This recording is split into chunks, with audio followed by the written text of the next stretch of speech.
What's up, everybody, and welcome to the A-List, the show that's dedicated to bringing you both the best and the worst that anime has to offer. Now, today, I want to talk to you guys on one of my personal favorite animes, and at first glance, you guys might be thinking it's got a little bit of a childish feel to it, but I promise you, you couldn't be more far from the truth. Today, I want to talk to you guys about Soul Eater.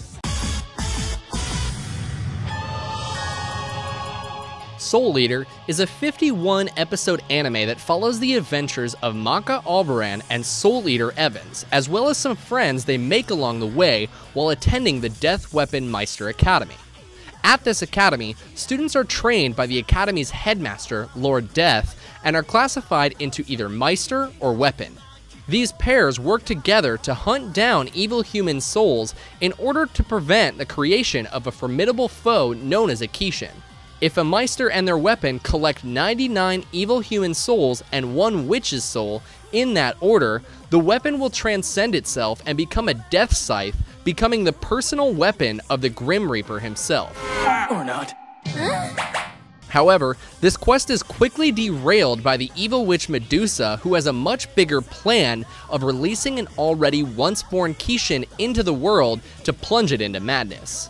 Now, any good anime is going to have a wide variety of characters for the person who's watching to relate to, and Soul Eater is definitely one that doesn't hold back in this category. Now, when I first sat down to watch this anime and I saw death and weapons in the description, I immediately thought it was going to be something that was riding the tails of Bleach.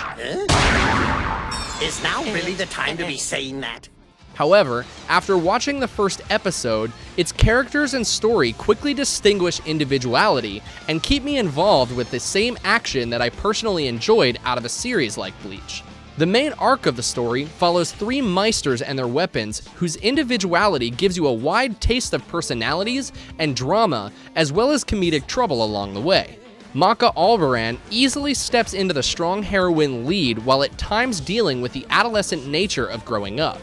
To contrast this, Maka's weapon partner Soul has a much more calm and cool demeanor that really builds well over time with Maka's. Throughout the series, these two bond grow into an unspoken love story that's very similar to what we've seen in a series like Inuyasha. I'm Soul's partner, not you, okay? The next main character introduced is Blackstar, who's a loudmouth, bull-headed would-be assassin that dreams of gaining power that transcends the gods. His soft-spoken weapon partner Tsubaki has the ability to transform into multiple ninja-styled weapons and directly contrast Blackstar's pompous personality while faithfully standing by his side. Blackstar's kind of an idiot, but he's got guts. He's not as much of a jerk as he seems. I'm sure Tsubaki knows that by now. The final main character is Death the Kid, who easily steps into the role of soul-crushing badass as the son of Lord Death. While usually extremely calm, collected, and powerful, he is often distracted to the point of getting his butt kicked over his overwhelming obsession with symmetry. Now, you'll die if you don't do something fast! No, I can't. I can't pull the trigger on him. His 2 weapons are twin pistols known as the Thompson sisters that were once wayward street teens before meeting the young Meister. This set of main characters are also supported by a plethora of secondary characters that are just as enjoyable as the main cast. As you watch, you'll really kind of find that the heroes and villains alike are so unique in personality and well developed that you care just as much about them as you do the primary cast. As for the anime and art style, this anime is dark, and there's no denying it. It's not just for kids. It's almost as if Soul Eater came from the mind of Tim Burton if he were to step into the world of creating anime. Its overall gothic and bloody theme mixed with the fast-paced action will definitely keep you on your toes and wanting more. One of my favorite things about the animation is how intense and fluid the action is. Special attack! Coffee table flip! Impossible! Characters aren't just standing in one spot 1 second and then teleporting across the room to hit their enemy the next. For the most part, the action is much more fluid and visual, almost to the effect of what we see in Naruto, where you can see and almost reenact the way that the fights visually happen.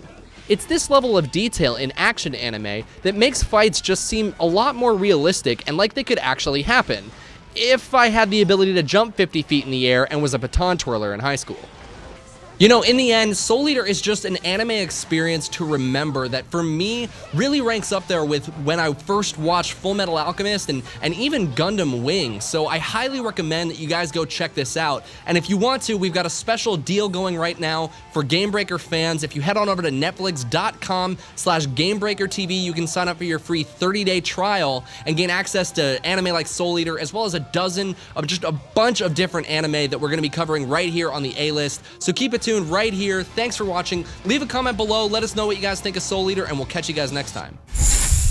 Gamebreaker TV.